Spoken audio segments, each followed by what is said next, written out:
vaccination haibadi corona gi tika thadok piba adom khwaidigi nakpa vaccination center hangliba mafam natraga hospital singda khudung chaba silobiu tamthiraba corona bu mai thiba pige hairabadi vaccination sungsoi soidana kakthok pigedaba kariguma dongi chahina taragani panamadi tarani pangi mathak oiba tarabadi arogya setu app natraga coin portal natraga app season biduna masigi matengdigi adom amadi adongi imung manung registration tawbiu loinana covid laina digi ngakthok nananaba khwaidagi pharabo payasi season abiu khanghan jariba UNICEF India amadi Community Radio Association loinana 91.2 Diamond Radio Channel Manipur Thawal District Khongjau Fangbiragani Exotica ahanba oina lakpa lawki capsule tet granule formulation technology Willowwood Crop Science Private Limited Hong Kong the base oiba company amana saba hidak makal amani hariba Exotica hidak asi hidak makal ani haibadi cartep hydrochloride 4% Priponyl 0.5% CG ani puna mixer form da double protection oinaba lawfam gi saba hidak amani Exotica na lawfam da matam koina tindagi ngakthokpa ngami Exotica na mana kakpi mana chikpa mana konsinbi mara pumbi usingsa manbi mare waikup manbi amadi lawmi na mi painariba tin mayamdagi ngakthokpa ngami season abiu Exotica adugumlaba original patent right fanglaba product amani lawmi gidama hidakasigi fangphamna adongi khwaidigi manak nakpatil hakidak yonpam sing Break matungda tabiriba khudingmakpu amuka hana taram nokchari hojik pungpham asimakta puduna lakchari inspector tayai tharomasi gi chamaga kunmathoi suba tangkak tharomasi hanjan bata kakni chandokchari punataminase mapal machu karakpa amadi pokpada ngariba sari inspector tayai samaga kunmathoi suba tangkak asomna nupi gi asi baksang adu chingthak adu dagi putharaki Krino taurisi masigi nupi sulumada mage siba sangsidi samna lumida lengman ga seloine tatka doreda stop nakoine krino mathak lomdagi pangtang ta thangkat budubo aina pubadi yamna nungaitrini khara changmana na puradi phagadaba krino ba akoine khara nemedra nakoine maning lomdagi yamwana thangaladi puba yadreba gamai ke dorge sir kristo daude sir poro gari staff chalo Postmortem toruga amadi forensic science ke report ki matungina kari togadi do akhoi thije matawne aduga mafam asigi koi beda tariba khunja sing asida nupi asigi masaka se khangba yawbrai do akhoi hangada bani ahan bade khoi postmortem toruga asengba kari lege habedu khangna no hona batawne akhoi chana batawsi Santos tamna thamsiko gamai akhoi chamana puminari ni kaino no ponum da lumi debo ching mathak thigi aru ma pubu chidi aini nga sahib du ne mi hali ba mi du supra hat ka dable di mana ching mathak ta ka khala puruga karigino mana hali sibo chingkong sai da hat pore di ai khoi no ko pu di lai dana karino mi gamai nang haidu sar mo ngani mi ma hat padugi aina nungai bugi wana temi mathak ta hala su makala hala su chama nadro krigno mana makha sta hat den mathak ta pur khali sibo madugi mi hat padu awang made amna chopa mi orongani da yar sana monga kani se asumna asim sadu postmortem toruga forensic science ki report ki matungina kari tawge habadu khangna nanamagi damak thakirami masigi matungda mafam adudamo inspector tayagi team laki amadi lekai lamda madu de ledi missing aduda makhoina kaphobo photo aduda nupi edu masak khangbrangki matam aduda chingkhong chingya aduda tariba khun adugi miyoi sing hangwa matamda nupi edu masak khangde haina hairaki Santos sir nupi esi mafam asigi akoibe de ledi tariba khun asidagi dinatre adubu soidena ki nupi esi report ma haibadi missing report atai police station singda segi photo singa si loina thako aduga no PSC gi missing report lairaba complaint over lairabadi akhoi gi station asina kolibe jaga da नुपी अमा सिबक चांगोइने लेरे मसे लोइने खंगना बाइको furniture अमरोमदा police ने postmortem की report अमदी फोरेंसिक साइंस की रिपोर्ट ngaiki अमरोमदा थंबाल की ममा खरीनोने हजु बोबा हलक्त्रिसिबो ngarangdagi chathokibadudha kadaida chakadabano haibadu hairamdi karino mana torisibo mapanu padasu aina paudu pikrabani hoju phobudi lagtre ima ima ima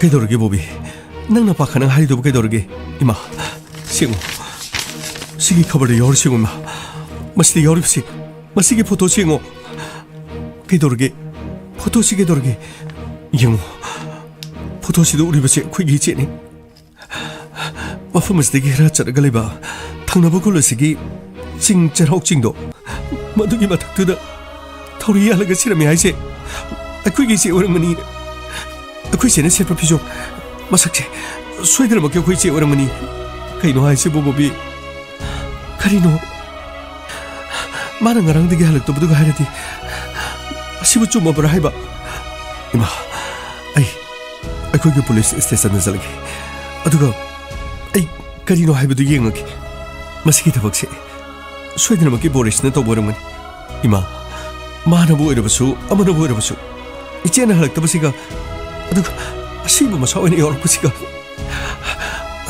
아이 police station 놈도 썰룩게 보리스 하나 버럭세 SI pakhang amagasu masi wari sanagum tobani adu ma khangnaradi ne soidena magi thamalbu khangma yorongani SI du da hangaga khongul du khara liyo nom ta hayo kaino haisu bima nahan khedi ngon da tamdi SI pakhang haise bu kaino mamin kari kauge kadai digi no ba aisu ne nasi ne ngon da sing haidi SI pakhang amadi ngasi thama makhai gi mamang da ne SI makak mai gari adena lambi se khamam leibani adudagi na chega khangnaba ma wari sanaba ma leibani ba nasi ru thi khangdrabani na mana khara thibiru se aidena farima ayum da chalaga ai station du da hongki ima adum le muko ayum da chaluki ka ino harisu ai gi chanu pi thambal bo thamba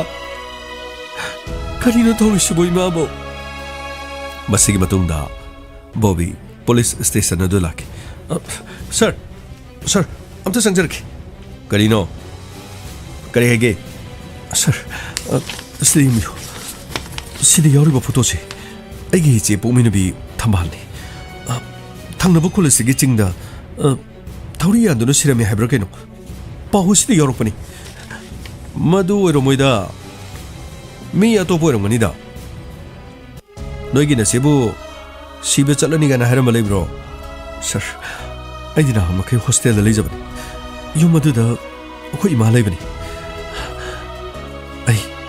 아이 타싱나 마두기 마람디 강자들 아무튼 이세기 공원점 들리비오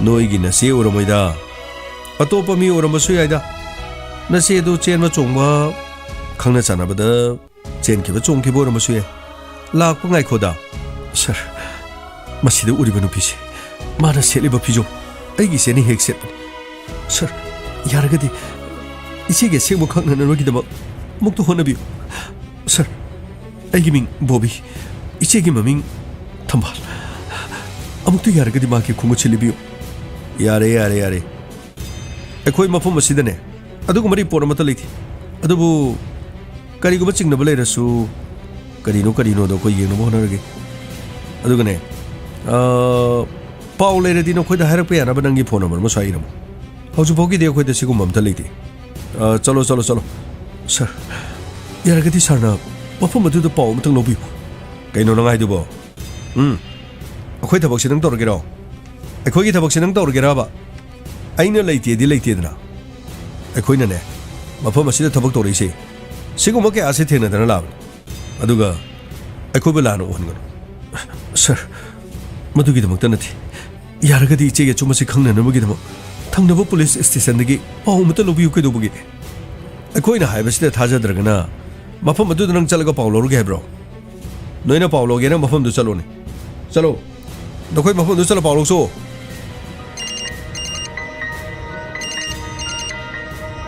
ꯀꯅꯥꯒꯤ ꯅꯝꯕꯔꯅꯣ ꯁꯤꯗ? Hello, ꯑꯩ inspector ꯇꯦꯅꯤ. Police station ꯈꯨꯗꯤꯡꯃꯛꯇ photo ꯂꯣꯏꯅ ꯊꯥꯈ꯭ꯔꯕꯅꯤ. ꯑꯗꯣ ꯑꯩꯈꯣꯏꯅ ꯆꯤꯡꯅꯕꯗ ꯊꯪꯅꯔꯤꯕ ꯈꯨꯟꯁꯤꯒꯤ ꯆꯤꯡꯈꯣꯡ ꯆꯤꯡꯌꯥꯗ ꯂꯩꯕ ꯑꯥꯎꯠꯄꯣꯁ ꯑꯃ ꯍꯥꯏꯔꯒꯗꯤ ꯁꯣꯝꯒꯤꯁꯤ ꯑꯣꯏꯔꯦ. ꯅꯨꯄꯤ ꯃꯆꯥ ꯑꯃ ꯃꯥꯡꯈꯤꯕꯒꯤ ꯄꯥꯎꯒ ꯂꯩꯔꯒꯗꯤ ꯑꯩꯈꯣꯏꯗ ꯄꯥꯎ ꯈꯔ ꯍꯥꯏꯕꯤꯔꯛꯑꯣ. ꯁꯔ, ꯍꯧꯖꯤꯛꯃꯛꯀꯤꯗꯤ ꯑꯩꯈꯣꯏꯗ ꯁꯤꯒꯨꯝꯕ ꯀꯔꯤꯒꯨꯝꯕ ꯄꯥꯎ ꯑꯝꯇ ꯂꯩꯇꯦ. ꯄꯥꯎ ꯂꯩꯔꯒꯗꯤ ꯑꯩꯈꯣꯏ ꯍꯥꯏꯖꯔꯛꯀꯦ. ꯐꯔꯦ ꯐꯔꯦ. ꯑꯩꯈꯣꯏꯒꯤ ꯊꯪꯅꯔꯤꯕ ꯆꯤꯡ ꯑꯁꯤꯒꯤ ꯆꯩꯔꯥꯎ ꯆꯤꯡꯒꯤ ꯃꯊꯛ ꯑꯃꯗ ꯅꯨꯄꯤ ꯑꯃꯒꯤ ꯑꯁꯤꯕ ꯍꯛꯆꯥꯡ ꯂꯩꯔꯝꯃꯤ. ꯆꯤꯡꯈꯣꯡ ꯆꯤꯡꯌꯥꯗꯨꯗ ꯂꯩꯔꯤꯕ ꯃꯤꯌꯥꯝꯗ ꯎꯍꯟꯕ ꯃꯇꯝꯗ ꯅꯨꯄꯤꯗꯨ ꯃꯁꯛ ꯈꯪꯗꯦ ꯂꯣꯏ ꯍꯥꯏꯔꯤ. ꯅꯈꯣꯏꯒꯤ ꯖꯒꯥꯗꯨꯗ ꯍꯥꯏꯔꯤꯕ ꯅꯨꯄꯤꯗꯨ ꯃꯁꯛ ꯈꯪꯉꯒꯗꯤ ꯑꯩꯈꯣꯏꯅ ꯊꯥꯈꯤꯕꯗꯣ ꯐꯣꯇꯣꯗꯣ ꯑꯝꯇ ꯌꯦꯡꯕꯤꯔꯣ. ꯑꯗꯨꯒ ꯑꯁꯦꯡꯕꯗꯣ ꯑꯩꯈꯣꯏꯗ ꯄꯥꯎ ꯂꯩꯔꯗꯤ ꯍꯦꯛꯇ ꯍꯥꯏꯕꯤꯔꯣ. ꯐꯅꯤ ꯐꯅꯤ ꯁꯔ. ꯑꯩꯈꯣꯏ ꯁꯣꯏꯗꯅ ꯍꯥꯏꯖꯔꯛꯀꯦ. ꯊꯝꯖꯔꯦ ꯁꯔ. ꯁꯔ, ꯍꯧꯖꯤꯛꯀꯤ ꯄꯥꯎꯗꯨ ꯀꯔꯝꯕ ꯄꯥꯎꯅꯣ? ꯁꯔ, ꯃꯗꯨ ꯑꯩꯈꯣꯏ ꯆꯦꯒꯤ ꯄꯥꯎꯔꯣ? ꯍꯦꯔꯥ, ꯃꯗꯨ ꯅꯈꯣꯏꯒꯤ ꯋꯥ ꯅꯠꯇꯦꯅꯦ. ꯃꯤ ꯑꯇꯣꯞꯄ ꯁꯤꯕ ꯑꯃ ꯂꯩꯔꯝꯕꯩ ꯋꯥꯅꯤ. ꯑꯇꯣꯞꯄꯒꯤ ꯄꯥꯎꯅꯤ ꯀꯩꯅꯣ. ꯆꯠꯂꯣ. ꯑꯩꯈꯣꯏ ꯍꯥꯏꯔꯛꯀꯦ. ꯁꯤꯗ ꯀꯨꯏꯅ ꯂꯩꯔꯅꯨ. ꯅꯈꯣꯏꯒꯤ ꯆꯦꯗꯨ ꯑꯇꯣꯞꯄ ꯃꯐꯝ ꯑꯃꯗ ꯆꯦꯟꯕ꯭ꯔꯥ, ꯄꯥꯝꯖꯕ ꯅꯨꯄꯥ ꯑꯃꯗ ꯌꯨꯝ ꯊꯥꯗꯣꯛꯑ ꯆꯠꯈꯤꯕ꯭ꯔꯥꯁꯨ ꯈꯪꯕ ꯅꯠꯇꯦꯗ. ꯅꯆꯦꯗꯣ ꯍꯥꯟꯅ ꯍꯜꯂꯛꯄ꯭ꯔꯥ ꯑꯗꯨ ꯌꯦꯡꯉꯨ. ꯍꯧꯖꯤꯛꯀꯤꯗꯤ ꯌꯨꯝꯗ ꯆꯠꯄ ꯌꯥꯔꯅꯤ. ꯀꯌꯥꯗ ꯊꯧꯁꯥꯗ꯭ꯔꯤꯕꯅꯣ. ꯑꯩꯈꯣꯏꯅ ꯋꯥꯔꯤꯕꯁꯤꯒ ꯊꯪꯅꯔꯤꯕ ꯁ꯭ꯇꯦꯁꯟ ꯑꯗꯨꯗ ꯍꯪꯕꯤꯕꯗꯤ ꯌꯥꯏꯗꯅ. ꯑꯗꯨꯕꯨ ꯑꯁꯤꯕ ꯑꯃ ꯂꯩꯔꯦ ꯍꯥꯏꯔꯤꯕꯅꯤꯅ ꯃꯗꯨ ꯑꯩꯅ ꯆꯤꯡꯅꯔꯤꯕꯁꯤ ꯁꯣꯏꯗꯅ ꯑꯣꯏꯔꯝꯕ ꯌꯥꯏ. ꯑꯩ ꯁ꯭ꯇꯦꯁꯟ ꯑꯗꯨ ꯆꯠꯇꯕ ꯌꯥꯗꯦ. ꯐꯔꯦ, ꯑꯩ ꯆꯠꯂꯒ ꯍꯪꯉꯨꯔꯒꯦ. ꯔꯥꯖꯦꯟ, ꯁꯔ, ꯍꯧꯖꯤꯛ ꯐꯥꯎꯕꯗ ꯑꯁꯤꯕꯁꯤ ꯀꯅꯥꯒꯨꯝꯕ ꯑꯃꯠꯇꯅ ꯀ꯭ꯂꯦꯝ ꯇꯧꯔꯛꯇ꯭ꯔꯤ. ꯁꯔ, ꯈꯕꯔꯗꯗꯤ ꯂꯣꯏꯅ ꯍꯥꯞꯈ꯭ꯔꯕꯅꯤ ꯁꯔ. ꯑꯗꯨꯕꯨ ꯍꯧꯖꯤꯛꯃꯛꯀꯤꯗꯤ ꯀꯔꯤꯝꯇ ꯂꯥꯛꯇ꯭ꯔꯤꯁꯤꯕꯨ. ꯔꯥꯖꯦꯟ, ꯈ꯭ꯋꯥꯏꯗꯒꯤ ꯉꯛꯂꯤꯕꯗꯤ ꯃꯆꯥ ꯍꯜꯂꯛꯇꯕ ꯃꯇꯝꯗ ꯏꯃꯨꯡ ꯃꯅꯨꯡꯗ ꯁꯣꯏꯗꯅ ꯈꯪꯉꯝꯒꯅꯦꯕ. ꯁ꯭ꯇꯦꯁꯟ ꯑꯃꯗ ꯃꯆꯥ ꯍꯜꯂꯛꯇ꯭ꯔꯦ ꯍꯥꯏꯗꯨꯅ ꯀꯝꯄ꯭ꯂꯦꯟ ꯇꯧꯕꯒꯤ ꯋꯥꯐꯝꯁꯨ ꯂꯩꯇꯦ. ꯑꯩꯈꯣꯏ ꯂꯝꯗꯝ ꯑꯁꯤꯗ ꯂꯩꯔꯤꯕ ꯃꯤꯁꯤꯡꯁꯦ ꯑꯉꯛꯄꯅꯤ. ꯁꯔ, ꯁꯤꯒꯤ ꯄꯣꯁꯃꯣꯔꯇꯦꯝꯒꯤ ꯔꯤꯄꯣꯔꯠꯁꯨ ꯂꯥꯛꯆꯔꯦ ꯁꯔ. ꯀꯗꯥꯏ? ꯁꯤꯗꯤ ꯅꯨꯃꯤꯗꯥꯡ ꯋꯥꯏꯔꯝ ꯄꯨꯡ 5ꯗꯒꯤꯅ ꯄꯨꯡ 6 ꯐꯥꯎꯕꯗ ꯍꯥꯠꯄ. ꯌꯥꯝ ꯉꯟꯅ ꯍꯥꯠꯂꯤ. ꯁꯦꯛꯁꯨꯋꯦꯜꯂꯤ ꯑꯦꯁꯣꯜꯠ ꯍꯥꯏꯕꯗꯤ ꯊꯧꯗꯣꯛꯁꯤ ꯊꯣꯛꯇ꯭ꯔꯤꯉꯩꯗ ꯅꯨꯄꯤꯁꯤ ꯏꯖꯠ ꯃꯥꯡꯍꯜꯂꯦ ꯍꯥꯏꯕꯁꯤꯅꯤ. ꯑꯗꯨꯒ ꯊꯥ 1.5ꯒꯤ ꯄ꯭ꯔꯦꯒꯅꯦꯟꯁꯨ ꯑꯣꯏꯔꯦ. ꯑꯣ ꯃꯥꯏ ꯒꯣꯗ, ꯑꯁꯨꯛ ꯇꯝꯊꯤꯕ ꯃꯤꯍꯥꯠ. ꯀꯅꯥꯅ ꯀꯔꯤꯒꯤꯗꯃꯛ? ꯔꯥꯖꯦꯟ, ꯁꯔ, ꯅꯨꯄꯤꯁꯤꯅ ꯃꯤꯔꯣꯜꯂꯛꯄ ꯃꯇꯨꯡꯗꯒꯤ ꯅꯨꯄꯤꯁꯤꯅ ꯅꯨꯄꯥꯁꯤꯗ ꯃꯍꯥꯛꯄꯨ ꯂꯧꯁꯤꯜꯂꯨ ꯍꯥꯏꯕ ꯁꯣꯏꯗꯅ ꯑꯣꯏꯔꯝꯒꯅꯤ. ꯃꯇꯝ ꯑꯗꯨꯗ ꯅꯨꯄꯥ ꯑꯗꯨꯅ ꯁꯣꯏꯗꯅ ꯌꯥꯔꯝꯃꯔꯣꯏ. ꯃꯗꯨꯗꯒꯤ ꯅꯨꯄꯥ ꯑꯗꯨꯒꯤ ꯄꯨꯟꯁꯤꯗ ꯌꯦꯠꯇꯅꯅꯕꯒꯤꯗꯃꯛ ꯅꯨꯄꯤꯁꯤꯕꯨ ꯁꯣꯏꯗꯅ ꯍꯥꯠꯄ ꯑꯣꯏꯔꯝꯒꯅꯤ. ꯑꯗꯨꯒ ꯔꯥꯖꯦꯟ, ꯆꯦ ꯃꯆꯦꯠ ꯑꯃ ꯍꯦꯟ ꯔꯥꯏꯇꯤꯡ ꯈꯔ ꯌꯥꯎꯔꯝꯕꯗꯨ ꯃꯗꯨꯒꯤ ꯐꯣꯔꯦꯟꯁꯤꯛ ꯔꯤꯄꯣꯔꯠꯇꯤ ꯂꯥꯛꯕ꯭ꯔꯥ? ꯁꯔ, ꯁꯤꯗ ꯂꯩꯖꯔꯦ ꯁꯔ. ꯃꯁꯤ ꯁꯔ, ꯗꯣꯛꯇꯔꯅ ꯄꯤꯕ ꯆꯦ ꯄ꯭ꯔꯦꯁꯀ꯭ꯔꯥꯏꯕ ꯇꯧꯕ ꯆꯦꯒꯨꯝꯕꯅꯤ ꯁꯔ. ꯍꯣꯏꯅꯤ, ꯃꯗ ꯏꯔꯤꯕꯁꯤꯡꯗꯨ ꯑꯩꯈꯣꯏꯅ ꯄꯥꯕꯗ ꯊꯣꯛꯇ꯭ꯔꯦꯅꯤ. ꯁꯔ, ꯂꯥꯏꯕꯛ ꯊꯤꯕꯗꯤ ꯃꯗꯨꯗ ꯃꯃꯤꯡ ꯏꯔꯝꯕꯗꯨ ꯃꯃꯤꯡꯗꯨꯗꯤ ꯀꯣꯛꯂꯤ. ꯑꯗꯨꯕꯨ ꯆꯦ ꯑꯁꯤꯗ ꯃꯈꯥ ꯇꯥꯔꯛꯄꯁꯤꯗ ꯌꯥꯎꯔꯤꯁꯤ ꯆꯍꯤ 62. ꯑꯗꯨꯒ ꯍꯤꯗꯥꯛ ꯃꯃꯤꯡ ꯈꯔꯗꯤ ꯌꯥꯎꯔꯤ ꯁꯔ. ꯑꯗꯨꯕꯨ ꯍꯦꯟ ꯔꯥꯏꯇꯤꯡ ꯑꯁꯤꯅꯗꯤ ꯍꯤꯗꯥꯛꯁꯤꯒꯤ ꯃꯃꯤꯡꯗꯤ ꯑꯩꯈꯣꯏꯅ ꯈꯪꯕ ꯉꯝꯗꯦ. ꯔꯥꯖꯦꯟ, ꯍꯤꯗꯥꯛ ꯑꯗꯨ ꯗꯣꯛꯇꯔꯅ ꯏꯕ ꯈꯨꯏꯁꯣꯏ ꯑꯣꯏꯔꯝꯒꯅꯤ. ꯑꯦꯅꯤꯋꯦ, ꯐꯥꯔꯃꯥꯁꯤꯁ ꯑꯃꯗ ꯆꯠꯂꯒ ꯃꯗꯩ ꯏꯔꯤꯕ ꯍꯤꯗꯥꯛꯇꯨ ꯀꯔꯤ ꯍꯤꯗꯥꯛꯅꯣ, ꯑꯗꯨꯒ ꯀꯔꯝꯕ ꯑꯅꯥꯕ ꯃꯤꯅ ꯁꯤꯖꯤꯟꯅꯕ ꯍꯤꯗꯥꯛꯅꯣ, ꯃꯗꯨ ꯈꯪꯅꯕ ꯍꯣꯠꯅꯁꯤ. ꯐꯅꯤ ꯁꯔ. ꯁꯔ, ꯑꯝꯇ ꯆꯪꯖꯔꯒꯦ ꯁꯔ. ꯀꯩꯗꯧꯔꯦ ꯒꯥꯡꯃꯩ? ꯁꯔ, ꯉꯔꯥꯡꯒꯤ ꯑꯁꯤꯕꯗꯨꯒꯤ ꯃꯔꯝꯗ ꯃꯈꯣꯏꯒꯤ ꯃꯤ ꯑꯣꯏꯔ ꯃꯥꯜꯂꯦ ꯁꯔ. ꯁꯔꯒ ꯑꯝꯇ ꯎꯅꯒꯦ ꯍꯥꯏꯌꯦ ꯁꯔ. ꯆꯪꯍꯜꯂꯣ. ꯈꯔ ꯊꯨꯅ ꯆꯪꯍꯜꯂꯣ. ꯁꯣꯝꯗ ꯂꯥꯛꯀꯦ. ꯁꯔꯅ ꯀꯧꯔꯤꯌꯦ, ꯁꯣꯝꯗ ꯆꯪꯁꯤ. ꯁꯔ, ꯑꯝꯇ ꯆꯪꯖꯔꯒꯦ ꯁꯔ. ꯌꯥꯅꯤ. ꯁꯤ ꯆꯪꯖꯟꯕꯤꯔꯣ. ꯈꯕꯔꯁꯤ ꯑꯝꯇ ꯐꯝꯕꯤꯌꯨ. ꯂꯥꯛꯂꯣ, ꯁꯤꯗ ꯑꯝꯇ ꯐꯝꯕꯤꯔꯣ. ꯁꯔ, ꯈꯕꯔꯗ ꯌꯥꯎꯔꯛꯂꯤꯕ ꯑꯁꯤꯕꯁꯤ ꯁꯔ, ꯑꯩꯒꯤ ꯏꯆꯦ ꯊꯝꯕꯥꯜꯒꯤꯅꯤ ꯁꯔ. ꯀꯩꯅꯣ ꯍꯥꯏꯁꯤꯕꯨ? ꯅꯆꯦ ꯊꯝꯕꯥꯜꯅꯤ ꯍꯥꯏꯁꯤꯕꯨ ꯆꯞ ꯆꯥꯅ ꯈꯪꯉꯕ꯭ꯔꯣ? ꯃꯥ ꯀꯔꯝ ꯀꯥꯟꯗꯒꯤ ꯌꯨꯝ ꯊꯥꯗꯣꯛꯈꯤꯕꯅꯣ? ꯁꯔ, ꯅꯍꯥꯟꯗꯒꯤ ꯊꯕꯛ ꯑꯃ ꯆꯠꯀꯅꯤ ꯍꯥꯏꯅ ꯆꯠꯈꯤꯕꯗꯒꯤ ꯌꯨꯝꯗ ꯍꯜꯂꯛꯇꯕꯅꯤ. ꯁꯔ, ꯑꯩꯁꯨ ꯍꯟꯗꯛ ꯈꯛꯇ ꯍꯣꯁꯇꯦꯜꯗ ꯂꯩꯖꯕꯅꯤ. ꯁꯔ, ꯑꯩꯒꯤ ꯏꯆꯦꯕꯨ ꯐꯪꯅꯕ ꯑꯝꯇ, ꯑꯩꯒꯤ ꯏꯆꯦꯅ ꯁꯤꯔꯤꯕ ꯃꯤꯁꯤ ꯑꯁꯤꯒꯤ ꯃꯇꯥꯡꯗ ꯑꯁꯦꯡꯕꯗꯨ ꯈꯪꯅꯕ ꯑꯝꯇ ꯍꯣꯠꯅꯕꯤꯌꯨ ꯁꯔ.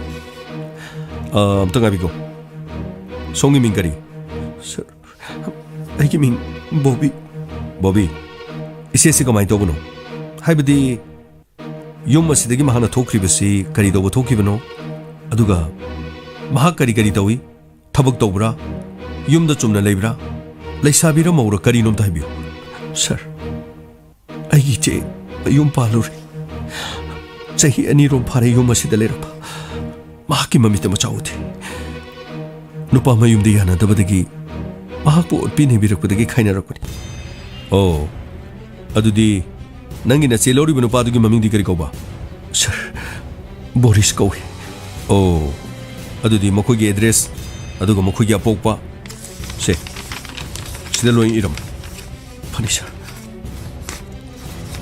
सिले सर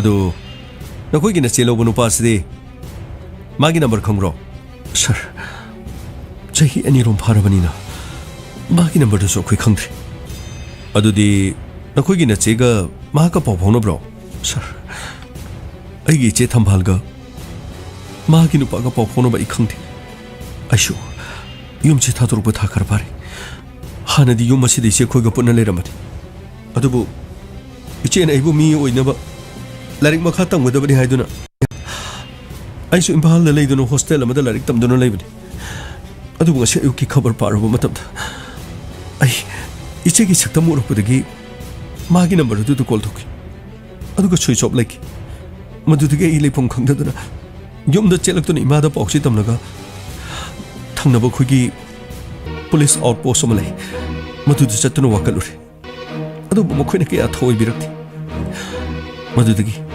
थंगनबा स्टेशन सिदा सोइदना मके मागी पाउ खंगनि हादुना मफम सिदा लाक्चरबनि फरे दुदी असेंबो वाफम खरा खंगननबगिदमक अखोइ वहंग पहंगबदि तंगाइ फदबा लेरि अदो युमददि कना कना लेबा सर युमदि इमा पोबिले अदुगा अइ खक्तनि पाबुंगदि लेखिद्रे फरे दुदि इमादगी जोखैना खंगनिंबा खले मरमदि नुमित अदुदा महाना थोखि मतमदा सेटकिबा ड्रेस अदुगा महाको लोइनबा मी कना कनानो हाइबदु खंगननबगिदमक गामै सर गाड़ी थौदोनबदो फरे सर असुमदा इंस्पेक्टर तैगी तिमदु गाड़ी थौदुक्तुना लाकी अमदि युम मदुदा चंगलकी इमा इमा इमा कैदोरगे बॉबी कैदोरगे इमा असिबदो अखोइगी चे सोइदनो ओइरनी इमा करिनो हाइसिबो बॉबी मी ओनरोइद्रो नचेति मदो करमना इमा अखोइगी चे सोइदनो ओइरनी पुलिस स्टेशन अदुदसु इचेगी फोटो लेरम इमा मसिबु कनाना मुक पांथोपो रमगदगी इमा बॉबी मसे सोइदन मकी बोरिस न पांथोपो रमगनी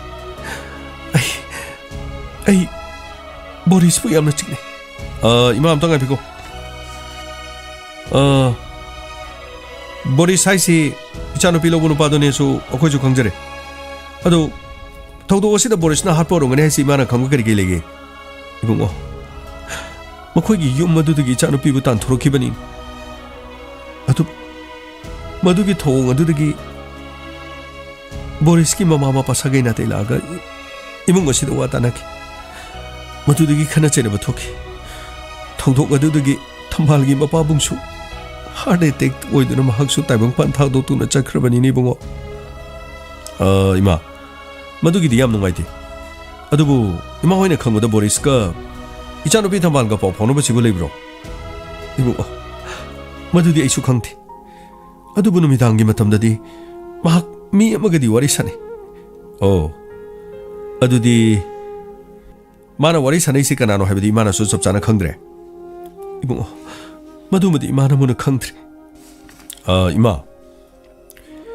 वारी से बोरिस का सानारम याई सानारम दबे अदुबु इचिल सिना हाइबा नुंगाइतबो वामदी माइना हाइजगदोरे इबुंगो इंस्पेक्टर करी लेरबगे वाफम द खोइद सेंगनि थाइबियो इमा इचानुपि थंबाल से था अमा मखाइगी मिरोलमे हा करिनो हाइसिबो इचानुपि थंबालबो अदुदि ꯃꯇꯧ ꯀꯔꯝꯅ ꯃꯥꯗꯤ ꯕꯣꯔꯤꯁꯀꯁꯨ ꯄꯥꯎ ꯐꯥꯎꯅꯗꯦ ꯃꯥꯗꯤ ꯃꯇꯧ ꯀꯔꯝꯅ ꯏꯃꯥ ꯄꯣꯁꯃꯣꯔꯇꯦꯝꯒꯤ ꯔꯤꯄꯣꯔꯠꯇ ꯄꯤꯔꯛꯂꯤꯕ ꯋꯥꯐꯝꯁꯤꯗꯤ ꯑꯔꯥꯟꯕꯗꯤ ꯑꯣꯏꯔꯔꯣꯏ ꯏꯃꯥ ꯑꯩꯈꯣꯏꯅ ꯈꯪꯗꯅ ꯊꯝꯕꯥꯜꯅ ꯑꯇꯣꯞꯄ ꯂꯤꯆꯠ ꯑꯃ ꯆꯠꯄ ꯅꯠꯇ꯭ꯔꯒ ꯊꯝꯕꯥꯜꯕꯨ ꯊꯦꯝꯅꯧꯗꯨꯅ ꯑꯁꯤꯒꯨꯝꯕ ꯂꯝꯕꯤꯁꯤꯗ ꯄꯨꯁꯟꯅꯕ ꯍꯣꯠꯅꯕ ꯑꯗꯨꯅ ꯏꯃꯥ ꯕꯣꯔꯤꯁ ꯅꯠꯇ꯭ꯔꯒ ꯊꯝꯕꯥꯜꯒ ꯈ꯭ꯋꯥꯏꯗꯒꯤ ꯅꯛꯅ ꯂꯣꯏꯅꯈꯤꯕ ꯃꯤ ꯏꯃꯥꯅ ꯈꯪꯕ ꯂꯩꯔꯒꯗꯤ ꯑꯩꯈꯣꯏꯗ ꯈꯖꯤꯛꯇ ꯍꯥꯏꯕꯤꯌꯨ 이봉호 ngasiꯗꯒꯤ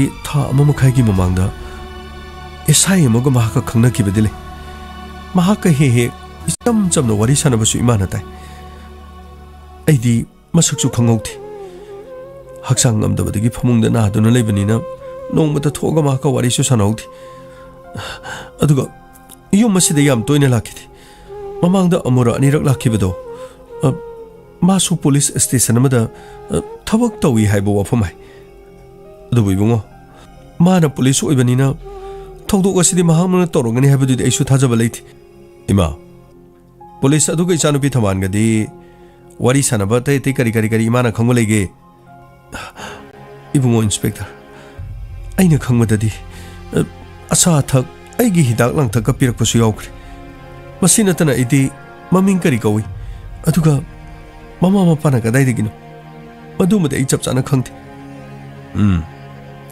ima kenom taizige ichanupi thamban si halaga lei haibani na mahak wakhan nungai na leibra aduga handaki matang tha amani natraga numit kharani sta ichanupi ge moma toksu kari kari to bolege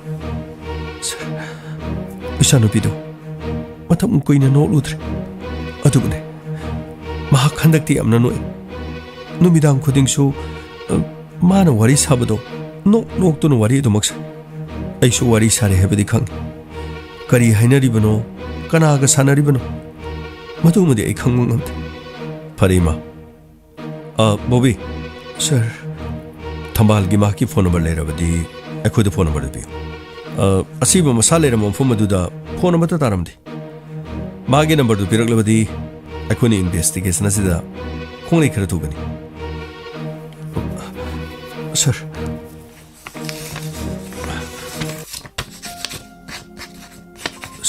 676 sida lere sigi number sini ado nakhoi gi koli ba mafum asigi outpost oina leba mafum aduda thambal mamagi report ni nakhoi to chalu bro sir aina hanmada so haijakre report to chakki adu bi yamna thoi rakhi adu busa mafum aduda leriba policing na akoina haribo wafum do akoini thinu ngaina tabiti Bobby mafum aduda nakoina wakatpa matamda thawoidabo police officer dugi maming di khangro sir magi thabakta buddha haina thai buddha aina complaint to chapra matam ichigi maramda khangna namagi da makhra haibi matam da su makke aina thowa sati okay pare Santos gamai sure akoi chana batokchi ibungo 이차게 좀 보통나는 번호 거의 가라 호나 비우고 이마 가린도 와비룬 이사노피도 돌리부터 독시 거의 없는 거지 좀나 하톡 비람바다나다나 마학 부미론 바 마시 야나 저거 그진 돌아오면 강 보비 이세계 시박상도 포스모템 토르바니는 거의 목도 길로비안 아두가 케이스시가 좀 먹거리노 아란 먹거리노 하이버디도 거의 강나바 소이든 호나게 퍼가니샤 अदुदी मा अखोई चलगा करिनो खर थिनो बोनगी फरे बुंगो नखोई अचुम खर पुथोपियो को इमा करीम तो वाबिरो संतोष अखोई चन बतोक्सी फरिसा इमा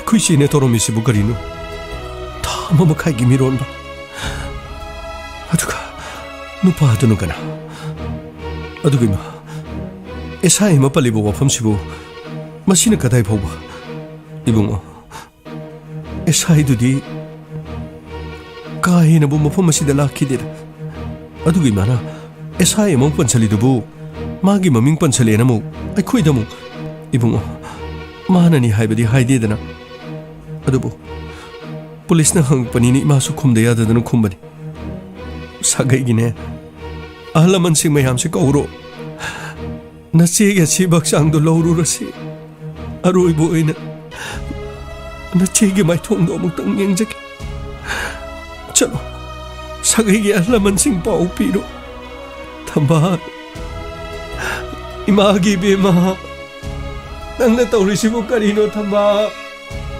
amaromda outpost aduda Inspector Tayay gitim laki. Sir, kari libigi sir. Sige in-charge si kanano. Sir, ay ni sir. Oh, nanggiming Buddha. Mani sir. Buddha, mafam asida bobi ko wanga ngama. Matsi mang kibigi report. Aduga madugi ako pa marong kang nabagi lakpada khara tawa sabi kidrabo. Sir, kari sulay ja kidi de sir. Matsi mang kre. Matsi do TVU. Cover da chi baksang mani yaure. Madudagi akoina hauju phogi de report leitin haijagiben. Aine nongodo call to khridudi. Sir, adudi ko na torokoni sir. Akoi chu pauji haijage na toromani. Buddha. Police department da thabak torogadi thamoi khara sengba. Asengba khara ngangba. Achumba khara tawba tangai fadaba leiko. Adugane. Akoi police department da police oirabani. Akoi ne heta pangtong tawgani akoi heta phawrabani di madu khalmiruno ko. Ay orasu mi orasu police saiba phamsidi piba phamnati he. Masidi aina aran batawrudi ay sumangai hek tamak jail changadoriban. Ay samakse jail da leirurabani. Adubu ira leitabadi thologin. Adugu masimasu khong. Mafam mamada thawdok ama thawbu matamda praja ama laaga madu wakatba matamda thwa sadabase. Masi matungdadi tawbinuko. Phani sir. Mafam asida SI kyano leise. Sir, hoi SI aniga sir aduga SI animaga hoi personal kunumaga leise. Ado akoina phangba pauda laikhidrabi thambal hariba nupi asiga outpost asida thabak toba yawba SI amaga khangnei haiba pau hari. Ado mafam asida karamba SI oramgadage. Sir, madu aran pauni de sir. SI de ko ani khak lere. Akoi su chilai sidi ai su yum pale. Aduga video su yum pale. Ado SI angang ani khak lere si sir asidi SI haibani na makhodi oram do mandre. Amore. Ai kanom thaijigi. SI orabasu SI orabasu. Mafam asigi thambal ko binupi amaga mafam asida thabak toba police personnel amaga mari leinei de habdo. Aingonda thubu matamda hayeng phawgi mungdo report pirgadabani. Phani sir. Soidana pizarge sir. Yam nungare buda. Ado aina hajabdu ko binu. Mafam asida miyamgi public ki oiba complaint lakpa matamda miyamda khara thawa sabasi khara tawsi. Police department bu mingsa thena badi torgum sine. Mahuksagi lupa tarakon niragane. Police ki izat pu yon badudi haujiti chanadrabani. Adugane. Haujiti police aphabasi yamna leirabani ko. Police fattabasi masing iyam yamaktrabani. Praja miyamna lana longnabasi khoi tawdabnu faine. Sir. Phare dudi. Akhoi chalukige. Hayeng phawbugi manungda mafam masida leriba police personnel punamaka. Aduga chingkhong asida leriba khunggang asigi mafam asigi thamal ko banu pi maga mari leina khibra. Chatmina kebe leibra.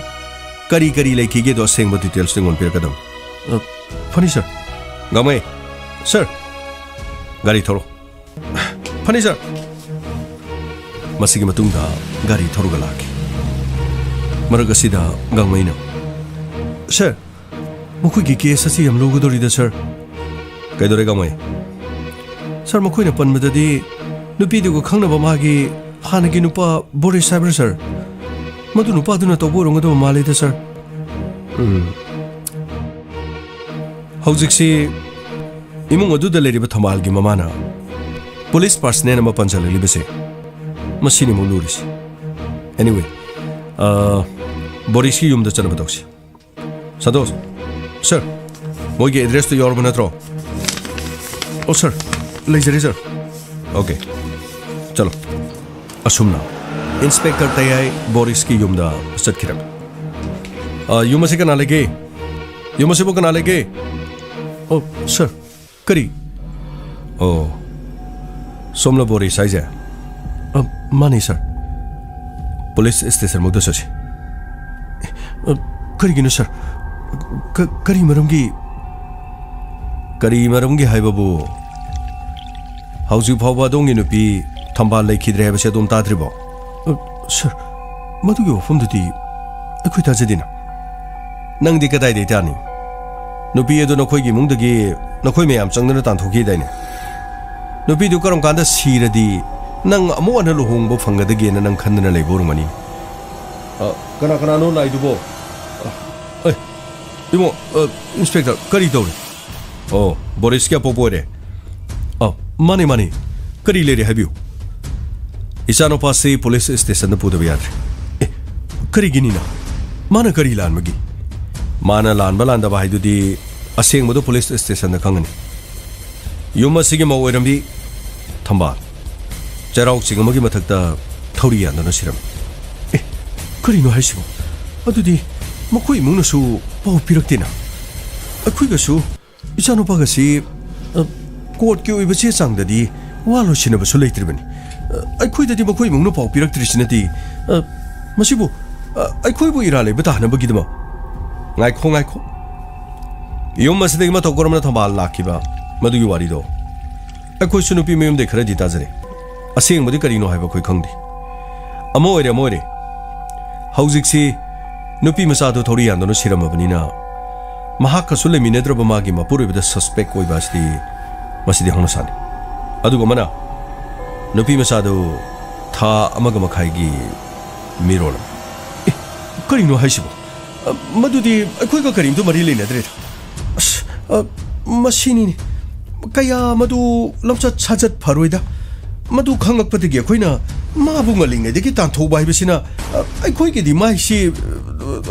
ꯈꯨꯔꯣꯏꯗꯧꯔꯤꯕꯅꯤ ꯍꯥꯏꯔꯤꯕ ꯑꯃꯨꯛꯇ ꯉꯥꯏꯕꯤꯈꯣ ꯑꯆꯨꯝꯕ ꯑꯔꯥꯟꯕ ꯀꯔꯤꯅꯣ ꯈꯪꯗ꯭ꯔꯤꯉꯩꯗ ꯑꯗꯣꯝꯅ ꯍꯦꯛꯇ ꯃꯤꯉꯣꯟꯗ ꯃꯔꯥꯟ ꯁꯤꯕꯒꯤ ꯋꯥꯗꯨ ꯇꯧꯕꯤꯔꯛꯀꯅꯨ ꯃꯗꯣ ꯑꯗꯣꯝꯒꯤ ꯏꯃꯨꯡ ꯃꯅꯨꯡꯒꯤ ꯃꯦꯇꯔꯅꯤ ꯑꯩꯈꯣꯏꯒꯤꯗꯤ ꯁꯤꯔꯤꯕꯁꯤ ꯀꯔꯤꯒꯤꯗꯃꯛ ꯁꯤꯔꯤꯕꯅꯣ ꯀꯅꯥꯅ ꯍꯥꯠꯂꯤꯕꯅꯣ ꯀꯔꯤꯒꯤꯗꯃꯛꯇ ꯍꯥꯠꯂꯤꯕꯅꯣ ꯃꯗꯨ ꯑꯁꯦꯡꯕꯗꯨ ꯈꯪꯅꯕ ꯍꯣꯠꯅꯕꯅꯤ ꯒꯥꯔꯤꯗ ꯀꯛꯀꯁꯤ ꯁꯔ ꯑꯩꯗꯤ ꯃꯁꯤ ꯀꯔꯤꯝꯇ ꯈꯪꯖꯗꯕꯅꯤ ꯁꯔ ꯅꯪꯅ ꯈꯪꯕ ꯈꯪꯗꯕ ꯍꯥꯏꯗꯨ ꯁꯤꯗ ꯍꯥꯏꯕ ꯌꯥꯔꯣꯏꯅꯤ ꯁ꯭ꯇꯦꯁꯟꯗ ꯑꯩꯈꯣꯏꯒꯤ इंटरोगेशन सेल दा चलो गाड़ी का चलो इबुंग इंस्पेक्टर अखोई के उकिल पुरगा अखोई सोइदना लाक्चगे अमुक तो गाइबिको अदोंग इसाना मरा लेतेन खलगदी उकिल नेगा बेल द लोथोनबा कोर्ट की चेपो बिरो मतम अदु योगद्रु फावबदी वहंग पाहुंजकीगे अचुमरान करिनो दो खंगनबा चलो पाबो 아이고 어떡한 미고 보보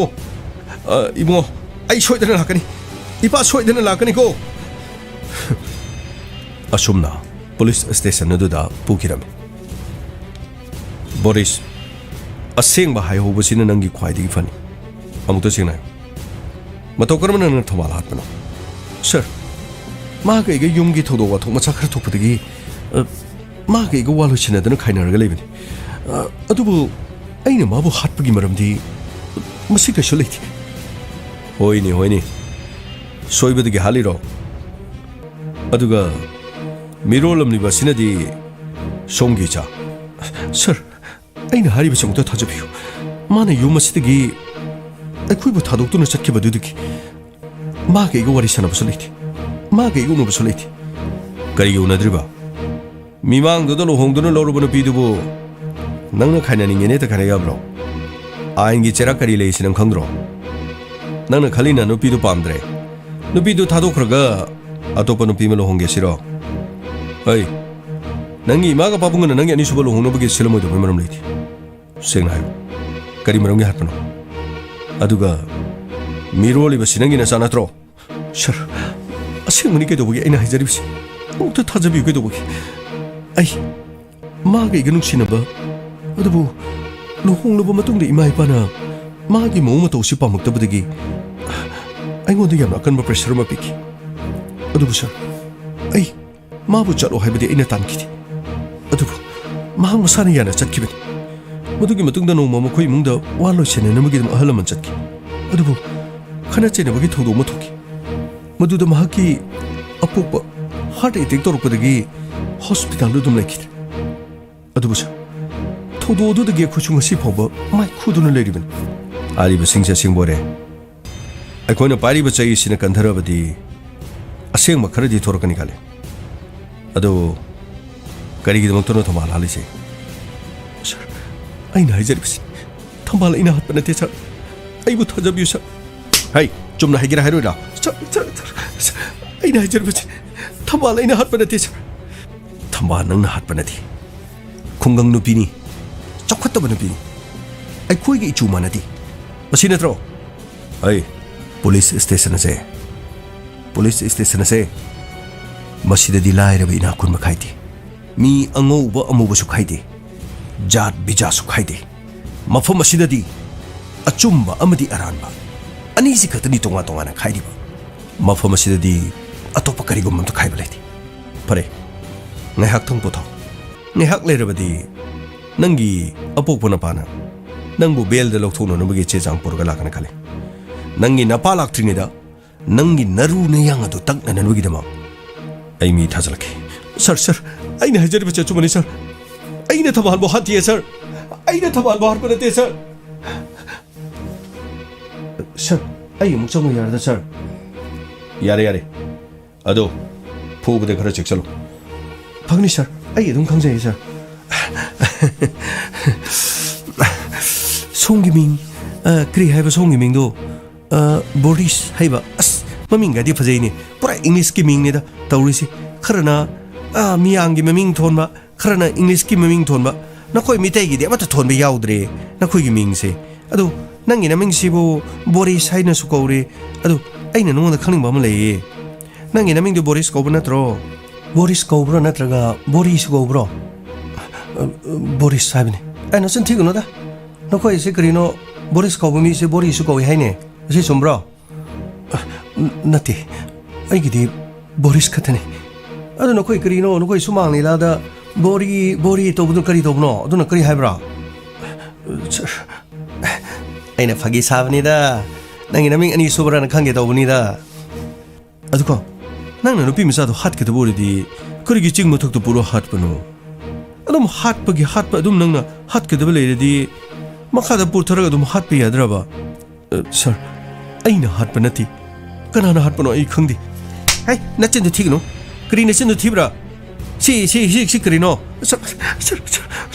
ꯑꯩꯒꯤ ꯁꯤ ꯀꯔꯤ ꯑꯣꯏꯕ꯭ꯔꯥ ꯅꯪ ꯀꯔꯤ ꯑꯣꯏꯅ ꯎꯕ꯭ꯔꯥ ꯁꯦ ꯁꯔ ꯑꯩꯅ ꯍꯥꯏꯖꯔꯤꯕꯁꯦ ꯑꯆꯨꯝꯕꯅꯤ ꯁꯔ ꯅꯠꯇꯦ ꯅꯪꯅ ꯅꯨꯄꯤ ꯃꯆꯥꯗꯣ ꯍꯥꯠꯀꯗꯕ ꯑꯣꯏꯔꯗꯤ ꯀꯔꯤꯒꯤ ꯅꯪꯅ ꯃꯊꯛꯇ ꯄꯨꯔꯒ ꯍꯥꯠꯄꯅꯣꯕ ꯃꯈꯥꯗ ꯄꯨꯔꯗꯤ ꯑꯩꯈꯣꯏꯅ ꯂꯧꯊꯕꯗꯁꯨ ꯌꯥꯝꯅ ꯋꯥꯔꯣꯏꯗꯕ ꯑꯗꯨ ꯅꯪ ꯑꯩꯈꯣꯏꯕꯨ ꯌꯥꯝꯅ ꯋꯥꯍꯟꯕꯒꯤ ꯅꯪ ꯆꯩ ꯈꯔ ꯆꯥꯕ ꯇꯥꯔꯦ ꯅꯪ ꯑꯩꯅ ꯄꯥꯏꯕ ꯆꯩꯁꯤ ꯅꯪ ꯎꯕ꯭ꯔꯁꯦ ꯁꯔ ꯑꯩ ꯎꯖꯩ ꯑꯋꯥꯡꯕ ꯆꯤꯡꯗꯣꯟꯗꯒꯤ ꯑꯁꯤꯕ ꯃꯁꯥꯗꯣ ꯑꯩꯈꯣꯏꯅ ꯍꯣꯟꯗ ꯌꯥꯗꯕꯅꯤ ꯑꯩꯈꯣꯏꯅ ꯍꯣꯜꯂꯤꯕꯅꯤꯅꯦ ꯆꯤꯡ ꯑꯉꯝꯕꯗꯨꯗ ꯃꯤ ꯑꯁꯤꯕ ꯄꯨꯕꯗꯅ ꯅꯨꯡꯉꯥꯏꯕ ꯈꯟꯕ꯭ꯔꯣ ꯅꯪꯅ ꯍꯥꯠꯇꯧ ꯂꯩꯔꯗꯤ ꯃꯈꯥꯗ ꯍꯥꯠꯂꯗꯤ ꯐꯩꯗꯅ ꯁꯔ ꯑꯩꯅ ꯍꯥꯠꯆꯕ ꯅꯠꯇꯦ ꯁꯔ ꯑꯁ ꯇꯥꯅꯤꯡꯗꯦꯗ ꯃꯤ ꯍꯥꯠꯄ ꯃꯤꯅꯀꯣ ꯃꯈꯣꯏꯒꯤ ꯃꯔꯥꯜꯁꯤꯡꯁꯦ ꯑꯩꯅ ꯇꯧꯗꯦ ꯍꯥꯏꯕ ꯉꯥꯛꯇꯅꯤ ꯀꯣꯟꯅ ꯆꯩ ꯈꯔ ꯆꯥꯔꯀꯥꯟꯗꯗꯤꯀꯣ ꯃꯥ ꯑꯁꯦꯡꯕꯁꯤꯡꯗꯣ ꯂꯣꯏꯅ ꯍꯥꯏꯗꯣꯔꯛꯈꯤꯕꯅꯦꯕ ꯑꯁꯦ ꯍꯥꯏꯔꯣꯁꯦ ꯑꯩꯗꯤ ꯍꯪꯒꯠ ꯍꯟꯗꯥ ꯆꯠꯄꯒꯤ ꯌꯥꯝꯅ ꯋꯥꯔꯕꯅꯤ ꯑꯁꯦꯡꯕ ꯈꯔ ꯍꯥꯏꯔꯣꯁꯦ ꯑꯁꯦꯡꯕ ꯍꯥꯏꯔꯨꯗꯧꯔꯗꯤꯀꯣ ꯑꯩꯒꯤ ꯆꯩꯁꯦ ꯆꯥꯒꯅꯤ ꯁꯔ ꯑꯩꯅ ꯍꯥꯏꯖꯕꯁꯦ ꯑꯁꯦꯡꯕꯅꯤ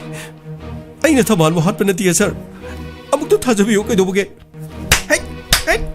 ꯃꯁꯤ ꯃꯤꯕꯨ ꯋꯥꯍꯜꯂꯒ ꯀꯔꯤꯒꯤ ꯃꯥꯅ ꯍꯥꯠꯄ ꯅꯠꯇꯦꯅ ꯅꯪ ꯑꯩꯅ ꯄꯥꯏꯕ ꯆꯩꯁꯦ ꯅꯪ ꯀꯔꯤ ꯑꯣꯏꯅ ꯈꯟꯕ꯭ꯔꯣ ꯅꯪꯁꯦ ꯍꯥ ꯁꯤ ꯂꯗꯨ ꯑꯣꯏꯅ ꯈꯟꯕ꯭ꯔꯣ ꯑꯁꯦꯡꯕꯁꯤꯡꯗꯨꯗ ꯍꯥꯏꯌꯨ ꯉꯥ ꯂꯩꯗꯤ ꯁꯔ ꯂꯥꯛꯑꯅꯤ ꯅꯪꯅ ꯀꯔꯤꯒꯤ ꯊꯧꯕꯥꯜ ꯍꯥꯠꯄꯅꯣ ꯍꯥ ꯅꯪꯅ ꯀꯔꯤꯒꯤ ꯊꯧꯕꯥꯜ ꯍꯥꯠꯄꯅꯣꯕ ꯁꯔ ꯑꯩꯕꯨ ꯑꯃꯨꯛꯇ ꯊꯥꯖꯕꯤꯌꯨ ꯀꯩꯗꯧꯕꯒꯦ ꯑꯩꯕꯨ ꯐꯨꯒꯦ ꯍꯥꯏꯔꯕꯁꯨ ꯑꯗꯨꯝ ꯐꯨꯕꯤꯌꯨ ꯊꯧꯕꯥꯜ ꯑꯩꯅ ꯍꯥꯠꯇꯤꯌꯦ ꯁꯔ ꯊꯧꯕꯥꯜ ꯑꯩꯅ ꯍꯥꯠꯄ ꯅꯠꯇꯦ ꯁꯔ ꯊꯧꯕꯥꯜꯁꯤ ꯅꯪꯅ ꯍꯥꯠꯇ꯭ꯔꯗꯤ ꯀꯅꯥꯅ ꯍꯥꯠꯄ ꯑꯣꯏꯒꯗꯧꯔꯤꯕ꯭ꯔꯥ ꯑꯁ ꯅꯪꯅ ꯀꯣꯛ ꯍꯥꯠꯂꯦ ꯍꯥꯏꯔꯒ ꯂꯣꯏꯔꯗꯤ ꯀꯦꯁꯁꯤ ꯂꯣꯏꯔꯗꯧꯅꯤꯅꯦ ꯅꯪꯅ ꯍꯥꯠꯄ ꯅꯠꯇꯦ ꯍꯥꯏꯔꯗꯤ ꯀꯦꯁꯁꯤ ꯑꯃꯨꯛ ꯁꯥꯡꯇꯣꯛꯑꯦꯅꯦ ꯑꯃꯨꯛ ꯑꯁ ꯉꯁꯤꯒꯤ ꯇꯥꯡꯀꯛꯁꯤꯅ ꯌꯥꯔꯣꯏꯗꯧꯔꯤ ꯍꯌꯦꯡꯒꯤ ꯇꯥꯡꯀꯛ ꯑꯃꯨꯛ ꯂꯩꯒ ꯇꯥꯔꯕꯅꯤ ꯇꯧꯔꯤꯁꯤ ꯑꯣ ꯅꯪꯅ ꯍꯥꯠꯄ ꯅꯠꯇꯦ ꯍꯥꯏꯔꯗꯤ ꯃꯈꯥ ꯇꯥꯅ ꯑꯃꯨꯛ ꯊꯤꯖꯤꯟꯕ ꯇꯥꯕꯅꯤꯅꯦ ꯀꯔꯤ ꯍꯥꯏꯕ ꯁꯔ ꯑꯁ ꯈꯪꯗꯦꯗ ꯃꯁꯟꯇꯒꯤ ꯅꯣꯡꯉꯥꯜꯂꯝꯗꯥ ꯑꯣꯏꯁꯅꯨꯗ ꯑꯃꯝꯕꯁꯨ ꯑꯉꯥꯟꯕꯅꯤ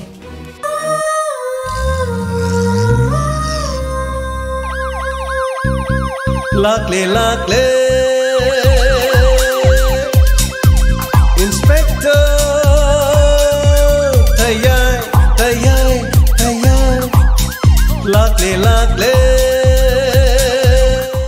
ꯍꯧꯖꯤꯛ ꯇꯥꯕꯤꯈ꯭ꯔꯦ ꯏꯟꯁꯄꯦꯛꯇꯔ ꯇꯌꯥꯏ ꯊꯧꯔꯝ ꯑꯁꯤꯒꯤ ꯆꯥꯝꯃꯒ ꯀꯨꯟꯃꯥꯊꯣꯏ ꯁꯨꯕ ꯇꯥꯡꯀꯛ ꯍꯟꯖꯤꯟꯕ ꯇꯥꯡꯀꯛꯅꯤ ꯑꯗꯨꯝ ꯍꯧꯖꯤꯛ ꯇꯥꯕꯤꯈ꯭ꯔꯤꯕꯁꯤ ꯃꯈꯜ ꯃꯊꯦꯜꯒꯤ ꯊꯧꯔꯝ ꯁꯟꯗꯣꯛꯇꯨꯅ ꯇꯥꯍꯟꯖꯔꯤꯕ ꯑꯁꯤ 91.2 ꯃꯦꯒꯥ ꯍꯔꯠꯖ ꯁꯟꯗꯣꯛꯆꯕ ꯗꯥꯏꯃꯟ ꯔꯦꯗꯤꯑꯣ ꯆꯦꯅꯦꯜꯒꯤ ꯑꯅꯤꯁꯨꯕ ꯊꯧꯔꯝ ꯄꯔꯦꯡꯅꯤ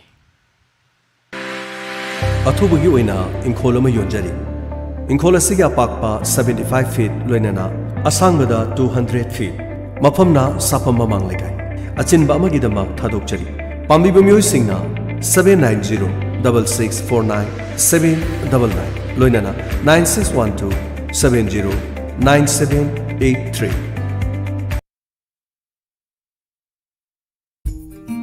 ꯐꯪꯕꯤꯔꯒꯅꯤ Exotica ꯑꯍꯥꯟꯕ ꯑꯣꯏꯅ ꯂꯥꯛꯄ ꯂꯧꯒꯤ ꯀꯦꯞꯁꯨꯜ ꯇꯦꯠ granule formulation technology Willowood crop science private limited ꯍꯣꯡꯀꯣꯡꯗ ꯕꯦꯁ ꯑꯣꯏꯕ ꯀꯝꯄꯦꯅꯤ ꯑꯃꯅ ꯁꯥꯕ ꯍꯤꯗꯥꯛ ꯃꯈꯜ ꯑꯃꯅꯤ ꯍꯥꯏꯔꯤꯕ Exotica ꯍꯤꯗꯥꯛ ꯑꯁꯤ ꯍꯤꯗꯥꯛ ꯃꯈꯜ ꯑꯅꯤ ꯍꯥꯏꯕꯗꯤ ꯀꯥꯔꯇꯦꯞ ꯍꯥꯏꯗ꯭ꯔꯣꯀ꯭ꯂꯣꯔꯥꯏꯗ 4% ꯇ꯭ꯔꯤꯄꯣꯅꯤꯜ 0.5% CG ꯑꯅꯤ ꯄꯨꯟꯅ ꯃꯤꯛꯁꯔ ꯐꯣꯝꯗ ꯗꯕꯜ ꯄ꯭ꯔꯣꯇꯦꯛꯁꯟ ꯑꯣꯏꯅꯕ ꯂꯧꯐꯝꯒꯤ ꯁꯥꯕ ꯍꯤꯗꯥꯛ ꯑꯃꯅꯤ Exoticana ꯂꯧꯐꯝꯗ ꯃꯇꯝ ꯀꯨꯏꯅ ꯇꯤꯟꯗꯒꯤ ꯉꯥꯛꯊꯣꯛꯄ ꯉꯝꯃꯤ Exoticana ꯃꯅꯥ ꯀꯛꯄꯤ ꯃꯅꯥ ꯆꯤꯛꯄ ꯃꯅꯥ ꯀꯣꯟꯁꯤꯟꯕꯤ ꯃꯔꯥ ꯄꯨꯝꯕꯤ ꯎꯁꯤꯡꯁꯥ ꯃꯥꯟꯕꯤ ꯃꯔꯦꯛ ꯋꯥꯏꯀꯨꯞ ꯃꯥꯟꯕꯤ ꯑꯃꯗꯤ ꯂꯧꯃꯤꯅ ꯃꯤꯄꯥꯏꯅꯔꯤꯕ ꯇꯤꯟ ꯃꯌꯥꯝꯗꯒꯤ ꯉꯥꯛꯊꯣꯛꯄ ꯉꯝꯃꯤ ꯁꯤꯖꯤꯟꯅꯕꯤꯌꯨ Exotica ꯑꯗꯨꯒꯨꯝꯂꯕ ꯑꯣꯔꯤꯖꯤꯅꯦꯜ ꯄꯦꯇꯦꯟ ꯔꯥꯏꯠ ꯐꯪꯂꯕ ꯄ꯭ꯔꯗꯛ ꯑꯃꯅꯤ ꯂꯧꯃꯤꯒꯤꯗꯃꯛ ꯍꯤꯗꯥꯛ ꯑꯁꯤꯒꯤ ꯐꯪꯐꯝꯅ ꯑꯗꯣꯝꯒꯤ ꯈ꯭ꯋꯥꯏꯗꯒꯤ ꯃꯅꯥꯛ ꯅꯛꯄ ꯇꯤꯜꯍꯥꯠ ꯍꯤꯗꯥꯛ ꯌꯣꯟꯐꯝꯁꯤꯡ ꯂꯥꯌꯦꯡꯖꯔꯤ ꯂꯥꯏꯑꯣꯡ ꯈꯪꯗꯕ ꯂꯥꯏꯒꯤ ꯅꯨꯡꯁꯤꯠ ꯑꯄꯥꯏꯕ ꯀꯣꯛ ꯉꯥꯎꯕ ꯊꯥꯖꯤꯟ ꯆꯥꯛꯄ ꯈ꯭ꯋꯥꯡ ꯅꯥꯕ ꯐꯩꯔꯨ ꯆꯤꯛꯄ ꯁꯥꯒꯟ ꯆꯤꯛꯄ ꯃꯐꯝ ꯍꯣꯡꯂꯒ ꯆꯤꯛꯄ ꯅꯥꯕ ꯃꯐꯝ ꯅꯥꯏꯗꯅ ꯃꯐꯝ ꯁꯂꯥꯏ ꯈꯪꯗꯅ ꯖꯒꯥ ꯈꯨꯗꯤꯡꯒꯤ ꯆꯦꯟꯕ ꯑꯁꯤꯅꯆꯤꯡꯕ ꯂꯥꯏꯑꯣꯡꯁꯤꯡ ꯃꯁꯤꯇ ꯅꯠꯇꯅ ꯈꯣꯏꯍꯤꯡ ꯅꯨꯡꯁꯪ ꯍꯥꯏꯕꯗꯤ ꯄꯥꯏꯜꯁ ꯍꯥꯏꯔꯤꯕ ꯂꯩꯅꯥ ꯃꯈꯜꯁꯤꯡ ꯑꯁꯤ ꯃꯥꯏ ꯄꯥꯛꯅ ꯃꯥꯏꯕ ꯊꯣꯛꯆꯣꯝ ꯌꯥꯏꯁꯥ ꯃꯤꯌꯥꯝꯅ ꯄ꯭ꯔꯙꯥꯟ ꯍꯥꯏꯔꯒꯁꯨ ꯈꯪꯅꯕꯤꯔꯤꯕ ꯃꯥꯏꯕ ꯑꯁꯤꯅ ꯃꯁꯥꯒꯤ ꯃꯌꯨꯝ ꯈꯥꯡꯉꯕꯣꯛ ꯃꯈꯥ ꯈꯨꯟꯗꯣꯜ ꯂꯩꯀꯥꯏ ꯅꯤꯌꯔ ꯔꯥꯏꯖꯤꯡ ꯌꯨꯅꯤꯌꯟ ꯀ꯭ꯂꯕꯇ ꯂꯥꯌꯦꯡꯖꯔꯤ ꯊꯣꯛꯆꯣꯝ ꯌꯥꯏꯁꯥ ꯃꯥꯏꯕ ꯑꯁꯤ ꯃꯄꯥ ꯏꯕꯨꯡꯉꯣ ꯊꯣꯛꯆꯣꯝ ꯀꯟꯍꯥꯏꯗꯒꯤ ꯅꯧꯔꯤꯉꯩ ꯃꯇꯝꯗꯒꯤ ꯅꯤꯡꯊꯤꯖꯅ ꯇꯝꯖꯍꯧꯕꯅꯤ ꯍꯧꯖꯤꯛ ꯐꯥꯎꯕꯗ ꯃꯤꯑꯣꯏ ꯂꯤꯁꯤꯡꯒꯤ ꯃꯊꯛꯇ ꯃꯥꯏ ꯄꯥꯛꯅ ꯂꯥꯌꯦꯡꯈ꯭ꯔꯦ ꯃꯔꯝ ꯑꯁꯤꯅ ꯍꯥꯏꯔꯤꯕ ꯂꯩꯅꯥ ꯂꯥꯏꯑꯣꯡꯁꯤꯡ ꯑꯁꯤꯅ ꯑꯋꯥ ꯆꯩꯊꯦꯡ ꯐꯪꯕꯤꯔꯕꯗꯤ ꯃꯥꯏꯕ ꯊꯣꯛꯆꯣꯝ ꯌꯥꯏꯁꯥꯒ ꯇꯥꯟꯅꯕꯤꯌꯨ ꯑꯀꯨꯞꯄ ꯃꯔꯣꯜꯒꯤꯗꯃꯛ 7628965816 ꯑꯃꯨꯛꯇꯪ ꯍꯟꯅ 7628965816 ꯍꯥꯏꯔꯤꯕ ꯅꯝꯕꯔ ꯑꯁꯤꯗ ꯀꯣꯟꯇꯦꯛ ꯇꯧꯕꯤꯌꯨ ꯅꯨꯡ ꯇꯨꯝꯍꯜꯂꯦ ꯏꯁꯣꯔꯒꯤ ꯃꯪꯇꯥꯛ ꯑꯃꯗꯒꯤ ꯅꯨꯡ 27 mm ꯒꯤ ꯃꯊꯛꯇ ꯂꯩꯕ ꯐꯥꯎꯕꯗ ꯁꯉꯥꯏꯌꯨꯝꯐꯝ ꯅꯨꯡꯐꯧ ꯄꯈꯥꯕꯦꯝꯗ ꯂꯩꯕ ꯁꯅꯥꯍꯜꯒꯤ ꯃꯅꯥ ꯃꯁꯤꯡꯅ ꯁꯦꯝꯕ ꯍꯤꯗꯥꯛ ꯊꯛꯄꯗꯒꯤ ꯅꯨꯡꯁꯤꯡ ꯄꯨꯡꯇꯨꯝ ꯇꯨꯝꯍꯟꯗꯨꯅ ꯐꯍꯟꯕ ꯉꯝꯂꯦ ꯃꯁꯤꯡꯒꯥ ꯀꯤꯗꯅꯤ ꯏꯁꯤꯡ ꯀꯣꯝꯗ ꯂꯩꯕ ꯅꯨꯡꯁꯤꯡ ꯇꯨꯝꯍꯟꯗꯨꯅ ꯃꯥꯏ ꯄꯥꯛꯅ ꯂꯥꯌꯦꯡꯕ ꯉꯝꯂꯦ ꯅꯨꯡ ꯂꯩꯕꯁꯤꯡꯅ ꯑꯃꯨꯛꯇꯪ ꯆꯥꯡꯌꯦꯡ ꯇꯧꯊꯣꯛꯄꯤꯌꯨ ꯑꯀꯨꯞꯄ ꯃꯔꯣꯜꯒꯤꯗꯃꯛ ꯀꯣꯜ ꯇꯧꯕꯤꯔꯛꯎ 9366752158 ꯑꯃꯨꯛꯀ ꯍꯟꯅ 9366752158 ꯂꯥꯌꯦꯡꯖꯔꯤꯕ ꯁꯅꯥꯍꯜ ꯁꯉꯥꯏꯌꯨꯝꯐꯝ ꯅꯨꯡꯐꯧ ꯄꯈꯥꯝ ꯃꯦꯝ ꯁꯅꯥꯍꯟꯒꯤ ꯅꯨꯡ ꯇꯥꯕꯒꯤ ꯍꯤꯗꯥꯛ ꯊꯛꯄꯗ ꯐꯈ꯭ꯔꯕ ꯃꯤꯑꯣꯏꯁꯤꯡ ꯑꯗꯨꯗꯤ ꯂꯩꯃꯄꯣꯛꯄꯝ ꯑꯝꯕꯤꯀꯥ ꯁꯣꯃꯥ ꯈꯥꯡꯉꯕꯣꯛ ꯃꯩꯁꯅꯥꯝ ꯀꯩꯁꯥꯝ ꯗꯣꯔꯦꯟ ꯁꯤꯡ ꯑꯦꯝ ꯕꯤꯖꯦꯟ ꯋꯥꯡꯕꯜ ꯊꯧꯕꯥꯜ ꯀꯤꯌꯥꯝ ꯁꯤꯐꯥꯏꯗꯒꯤ ꯀꯨꯂꯕꯤ ꯔꯖꯤꯅꯥ ꯁꯉꯥꯏꯌꯨꯝꯐꯝ ꯕꯤꯔꯆꯟꯗ꯭ꯔ ꯎꯆꯤꯋꯥ ꯁꯟꯙ꯭ꯌꯥꯔꯥꯅꯤ ꯈꯣꯡꯖꯣꯝ ꯀꯩꯅꯣꯅꯦ ꯑꯩꯒꯤ ꯗꯥꯎꯁꯤꯕꯣ ꯑꯣꯟꯊꯣꯛꯅ ꯇꯨꯀꯠꯆꯈ꯭ꯔꯦꯗ ꯀꯨꯝꯁꯤꯁꯤꯕꯨ ꯀꯩꯅꯣ ꯃꯤ ꯂꯧꯁꯤꯅ ꯌꯥꯝ ꯐꯠꯇ꯭ꯔꯤꯁꯤꯕꯣ ꯀꯝꯗꯧꯗꯣꯏꯅꯣ ꯁꯤꯕꯣ ꯊꯣꯛꯄꯅꯤꯍꯦ ꯀꯩꯗꯧꯔꯦ ꯏꯕꯦꯝꯃ ꯂꯧꯕꯨꯛꯁꯤꯗ ꯅꯪꯅ ꯎꯪꯗꯅ ꯂꯩꯔꯝꯃꯤꯁꯤꯅ ꯈꯪꯗꯦꯗ ꯇꯧꯔꯤꯁꯤ ꯍꯟꯗꯛꯁꯤ ꯂꯧꯁꯤ ꯁꯨꯡꯐꯠ ꯐꯠꯇꯦ ꯀꯔꯝ ꯊꯣꯛꯑꯗꯣꯏꯅꯣ ꯈꯪꯗ꯭ꯔꯦꯗ ꯑꯩ ꯑꯗꯨꯒꯤꯗꯤ ꯅꯪ ꯀꯔꯤꯝꯇ ꯍꯦꯛ ꯋꯥꯔꯨꯔꯅꯨ ꯁꯦ ꯍꯧꯈꯤꯕ ꯆꯍꯤꯗ ꯗꯤꯁꯇ꯭ꯔꯤꯛ ꯈꯨꯗꯤꯡꯃꯛꯇ ꯂꯧꯃꯤꯁꯤꯡꯗ ꯆꯥꯡꯌꯦꯡ ꯇꯧꯗꯨꯅ ꯃꯥꯏ ꯄꯥꯛꯂꯕ ꯐꯈ꯭ꯔꯕ ꯍꯤꯗꯥꯛ ꯑꯃ ꯂꯩꯔꯦ ꯍꯤꯗꯥꯛ ꯑꯩꯒꯤꯁꯨ ꯍꯥꯀꯨꯝ ꯀꯥꯞꯄꯤꯕꯅꯤ ꯃꯃꯥꯡ ꯆꯍꯤꯗ ꯐꯧꯊꯣꯛꯁꯦ ꯁꯨꯡꯊꯥ ꯊꯥꯖꯗꯕ ꯃꯑꯣꯡꯗ ꯍꯦꯛꯇ ꯊꯣꯛꯄꯅꯦꯃꯤ ꯀꯔꯤ ꯍꯤꯗꯥꯛꯅꯣ ꯍꯧꯖꯤꯛꯀꯤ ꯃꯇꯝꯒꯤ ꯑꯣꯔꯒꯥꯅꯤꯛ ꯏꯍꯧꯒꯁꯨ ꯌꯥꯝꯅ ꯆꯥꯟꯅꯕ ꯁꯤꯕꯣꯝ ꯍꯥꯏꯕ ꯚꯤꯇꯥꯃꯤꯟ ꯃꯈꯜ ꯑꯃ ꯂꯩꯔꯦ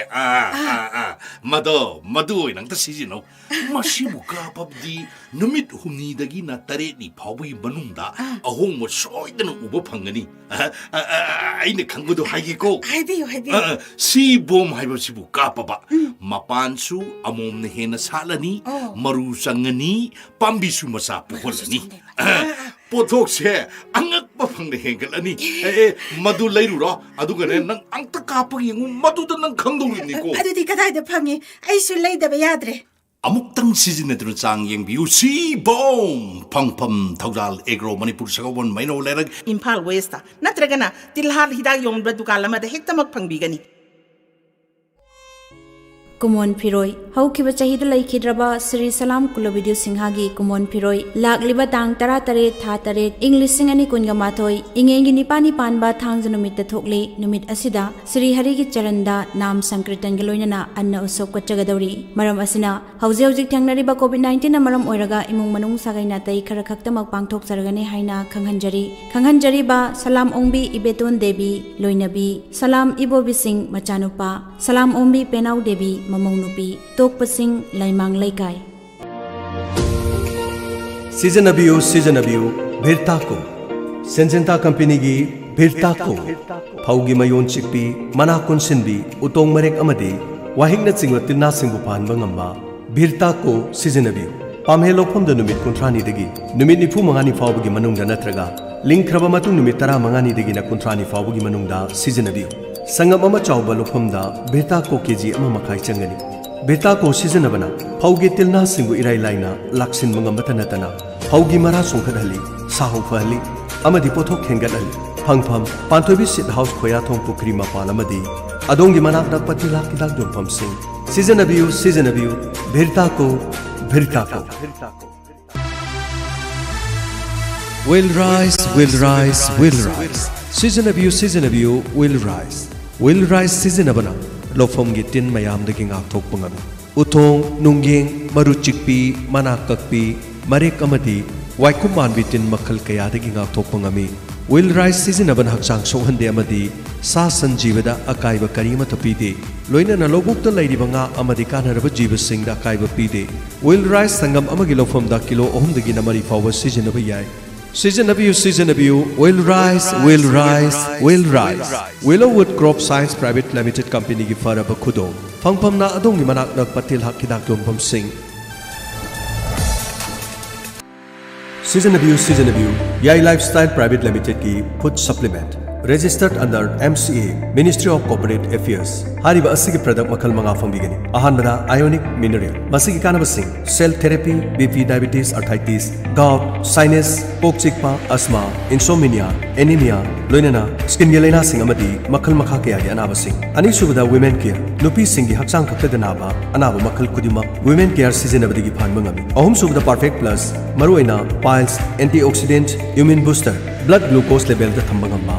Fever amadi low kuba asina chingba loinana heart disease loinana cancer phoba phan mangamba perfect plus mari subada active brain gi IQ level phagalhanba ningsing bagi shakti hengalanba maintain stress phan mangamba loinana memory booster oiba adugumba active brain manga subada perfect glow skin phajathon ba unsa khusil hendaba mahing amadi uring phanba makhan makha kaya gi skin da kana ba pihali skin sing sohon badigi ngak thon mangami manipur khakta da miyoi lak amaga lising hum pugi matak season nariba amadi mapam asigi miyamna 90% gi afaba feedback piraba tha tarukti na tha tarani thoi kak season abada chap chana kana ba phanglaba adugumlaba perfect glow hariba polum sing asi adomna pambirabadi contact you 9615938258 loinana 7005329234 Seasonabio Yai Lifestyle Marketing Private Limited. Lengsin Biraksi, Yai Favi Eye Care, Kangabok Bazaar. Ayuk ki pung mapan degina, nungtil ki pung ahum phawada hangdok jari. Lenga ki piriba SOP singatuna, hauzik kudong chadriba, mit ki anaba leiba, loinana. Hana yeng ki basingna, amuhana check up taunanaba, miyam ki dama kudong chaba, Yai Favi Eye Care, Kangabok Bazaar na kudong chaba si pijari. Tangai fadana, hauzik yamna emergency oiba, mit ki anaba singna, ngasi ma lengsin biro. Akopa marol ki dama call tawiu 8414-029-392 loinana 739-5957-341 Yai Favi Eye Care Kangabok Bazaar. Lengsin biro lem na mit laying zari mafamna Yairipok Excellency Opticals Yairipok hospital की हेक मायुकनबद लेजरी शंकरदेव नेत्रालयदगी training लौरक्लबा certified ऑप्टोमेट्रिस्टना मित नुंगाइतब सिंग लायिंगबगी मथक्ता अनोखी पावर पीबदा पॉइंट अमत चेनब लेतना एरर फ्री आई टेस्टिंग तौब ngamba अनोब खुलाई क्या सिजनदुना मित पुलायिंगजरी नुंगतिगे अयुक पुंग 9 मखाइदगिना नुमिदांग वायरम पुंग 5 फाउबा हंगजरी लोइनना मतमग चुनरबा निंगथिजरबा अनोखी फ्रेम क्या मफम असिदा फंगविगनी अकुप मरोलगिदमा 9654841711 अमुक हना 9654841711 ngasi moleng sinbiro Yairipok Excellency Opticals Yairipok hospital की हेक मायुकनबदा लेजरी अनोक लेबद चाद कुन फावगी कानबसी फंगबिहो सिरी सिरी गौरचंद्राय नमः सिरी थानोगजम बराजाव सिंहना महाकी नुक्सीजरब इमुंग मनुंग अमदी सागै नाते ख्वाई पुनमपु हौखिब तांग निपान था तरेट इंग्लिश सिंगनी कुनगमाथोय इंगागी कुनगमा पनिपान सगोल से नुबित असिदा ताइबंग पान थादोक्तुना ईश्वरगी खुयादा तिनख्रे लाक्लिब तांग तरागनी थोय था तरेट इंग्लिश सिंगनी कुनगमाथोय इंगेनगी निनी पानबा निंगथौकाब नुबित असिदा अस्ति संजय लोकचरगा लाक्लिब तांग कुनगमाथोय था तरेट इंग्लिश सिंगनी कुनगमाथोय इंगेनगी तरानी थोयनी पानबा युमसकेसे नुबित असिदा स्वर्धा दिन थोकली नुमित असिदा लेखिद्रबगी आत्मा शांति की दमक लमजब हई लई खरदंग लोइनेना श्री श्री गौरचंद्र महाप्रभु की चरणदा हरि संकीर्तन लोइनेना कचगदौर अदुबु हौजिक ओरिबा लैना असिना मरम ओइदुना थौरम मसी इमुंग मनुंग अमदी सागै नातै तमक पांगथोकचरगनि मसिगी दमक ब्राह्मण वैष्णव लाई गुरु अहल लमन मरु मपांगी चे चल ख्वाई पुनमंगना ngakpinanabagi damak imung manungi maikaidagi nolukchari paujenjariba